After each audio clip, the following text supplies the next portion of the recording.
దేవుని సన్నిధికి వచ్చి కొంతమంది అమర్యాదగా నడుస్తారు. దేవుని సన్నిధికి వచ్చి కొంతమంది అక్రమంగా ప్రవర్తిస్తారు.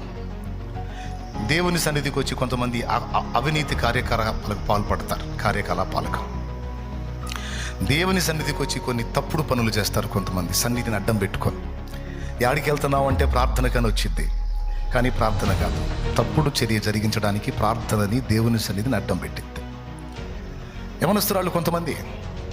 యవనస్తులు కొంతమంది వాడు వచ్చి కూర్చుంటాడు, పెద్ద భక్తులాగా వచ్చితే వాడు వచ్చేది అమ్మాయి కోసం, ఏం పెద్ద భక్తురాల్లాగా వచ్చింది, దేవుడిని ప్రేమించినట్టు ముసుకేసి ఒట్టిదే ఏం వాడికి ఫోన్ చేసి వచ్చింది, ఫలానా చర్చి అని.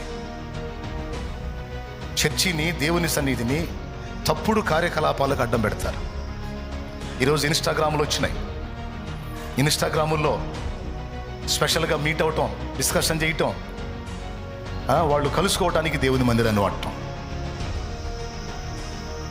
యాడికి పోతారు?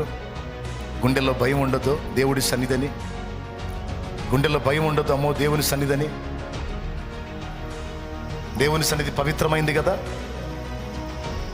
దేవుని సన్నిధికి పోవున్నప్పుడు నీ ప్రవర్తన జాగ్రత్తగా చూసుకోమన్నాడు. ప్రసంగి గ్రంథం 5వ అధ్యాయము 1వ వచనం చూడు ఎంత క్లియర్గా రాస్తుంది అక్కడ. దేవుని మందిరమునకు పోవున్నప్పుడు నీ ప్రవర్తన జాగ్రత్తగా చూచుకొనుము. సగంలో లేచిపోయి సిగరెట్ తాగటం, సగంలో లేచిపోయి బీడీ 2 దమ్ములు తాగిరాటం, హల్లెలూయా అనుకుంటూ రావటం.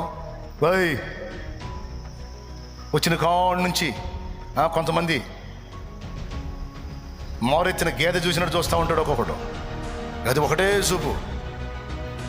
మిమ్మల్ని కాదు, చూసేవాళ్ళని చెప్తున్నాను నేను. పిచ్చి చూపులు చూసుకుంటూ ఉంటాడు ఒక్కొక్కడు.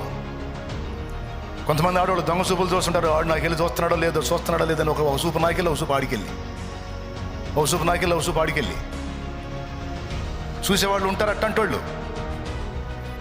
దేవుని సన్నిధిలో ఉన్నామనే భయం ఉందా? దేవుని పవిత్ర పాదాల దగ్గర ఉన్నామన్న భయం ఉందా?